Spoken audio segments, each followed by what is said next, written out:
According to the FBI, hate crimes in America targeting Muslims or people who just appear to be Middle Eastern surged in the aftermath of 9/11. There is this cloud, with the hate crimes, with the profiling, with being rounded up.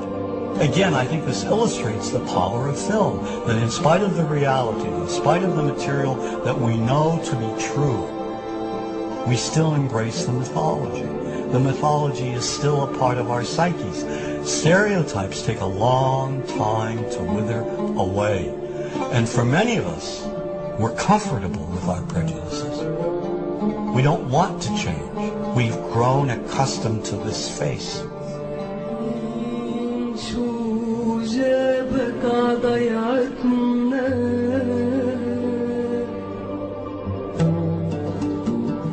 When we think of Arabs, what do we see?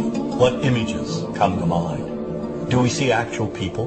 People who, despite real cultural or geographical differences, do pretty much the same things that we do. When we think of Arab women, what images come to mind? Do we see women who laugh and play and who adore their children? Women who work in the home as well as outside? Would it come as a surprise to know that in many Arab countries, a majority of college students are actually women? What's our immediate image of Arab men? Do we see loving fathers? Men who want to provide for their families? What about Arab teenagers? Do we see them the way you would think about teenagers in other parts of the world? Then there's religion in the Arab world. Do we see it as all-encompassing, dominating everything else? Do we know that even though faith plays a huge role in the Arab world, just as it does here in the United States, that it's also true that much of the Arab world is quite secular? When we think of Arabs and religion, does Christianity come to mind? Do we remember that there are over 20 million Christians in the region who have lived side by side in harmony with Muslims for centuries? To their credit, some filmmakers have shown Arabs and American Arabs in all their complexities. An excellent way to shatter a stereotype is through laughter, through comedy. So we have comedians. Comedians have done this historically. Black comedians, Jewish comedians. So we see Arab comedians doing this, and this is one way to release the tension. Thanks on a credit card. True story. Guy behind the counter picked up my credit card, sees the Olive card, looks at me all weird. He's like, "Hey, buddy, what kind of name is that?"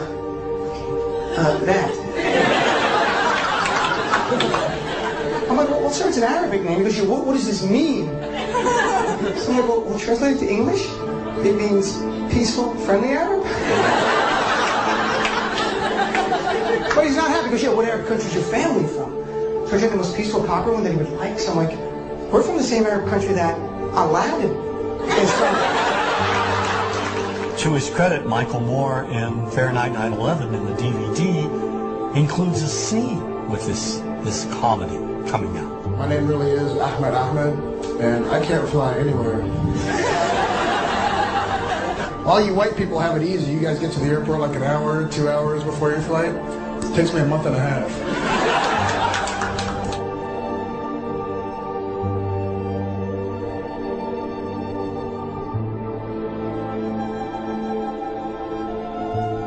Nous vivons dans un monde qu'on peut critiquer, qui est le monde de la dérision.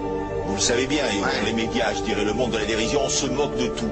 Le fait que ça se fasse me satisfait. Ouais. Parce que ça veut dire que nous avons, qu'on est libre, peu à peu... Il faut qu'on soit beaucoup plus sage que ça, qu'on rentre pas dans ces provocations. Et c'est pour ça que... C'est l'autocensure, ça, Jamel. Tu comprends ce que je veux dire? Si on commence à pas faire de dessin pour pas choquer les musulmans...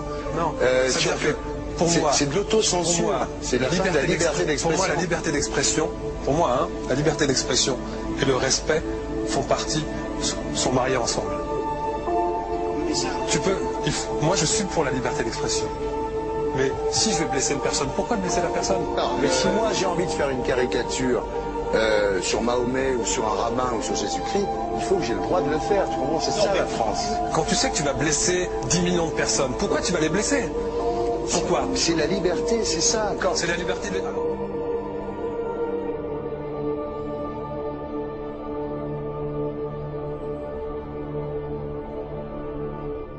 Ah oui. tout seul. Vous pensez pas que c'était à vous de vous excuser, non? En disant le sketch n'était pas très drôle, je suis désolé si j'ai blessé des gens, voilà, excusez-moi, voilà, c'est une connerie, c'est mon travail. Mais vous referiez pas le même sketch quand même? Mais le spectacle que je fais reprend en grande partie les lignes de ce sketch. Mais il y a un truc que je comprends pas sur cette affaire, c'est qu'à aucun moment vous avez senti le besoin de vous excuser et que vous en avez rajouté. C'est tellement surprenant, c'est tellement inadmissible que j'en suis choqué, voilà. Dans un pays où on peut parler, on peut s'exprimer. Et là, pourquoi tout d'un coup, sur un sujet, on ne pourrait pas s'exprimer sur vous savez bien pourquoi on ne peut pas s'exprimer. Pourquoi? Parce que dans ce pays, on a envoyé pendant la guerre des juifs dans des chambres à gaz et que ça crée un petit problème quand même. Vous voyez ce que je veux dire? Dans ce pays, on a envoyé pendant 400 ans des centaines de millions de Noirs. Il y a eu 400 ans d'esclavage. Et pourtant, ça n'a pas empêché Michel Leb de faire un sketch qui m'a fait marrer. Où il faisait un Noir, et à la fin, il faisait un singe. Et en parlant des narines, en parlant des lunettes. En tout cas, lui, il n'a pas été interdit d'exercer son travail. Il a même eu la Légion d'honneur. Quelqu'un qui a toute sa famille qui a été exterminée dans un camp de concentration et qui voit quelqu'un à la télé qui dit Israël. Vous vous rendez compte? Je sais pas.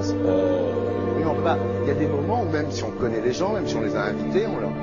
Et c'est pour ça que... C'est l'autocensure, ça, Jamel. Tu comprends ce que je veux dire? Si on commence à pas faire de dessin pour pas choquer les musulmans... Non, c'est de l'autocensure. C'est la fin de la liberté d'expression. Et là, pourquoi tout d'un coup, sur un sujet, on ne pourrait pas s'exprimer sur ce sujet? Vous savez bien pourquoi on ne peut pas s'exprimer. Pourquoi? Parce que dans ce pays, on a envoyé pendant la guerre des juifs dans des chambres à gaz et que... Deux poids, deux mesures. La liberté pour tout le monde. C'est-à-dire? La liberté pour tout le monde. Il y a une personne comme Dieudonné qui a fait un rabbin, enfin qui a fait un colon juif, etc. Tous ces DVD ne sont plus dans les pactes. On l'empêche médiatiquement, on ne le voit plus. Alors que lui, c'est un comique. Plusieurs lois qui ont été faites contre l'antisémitisme.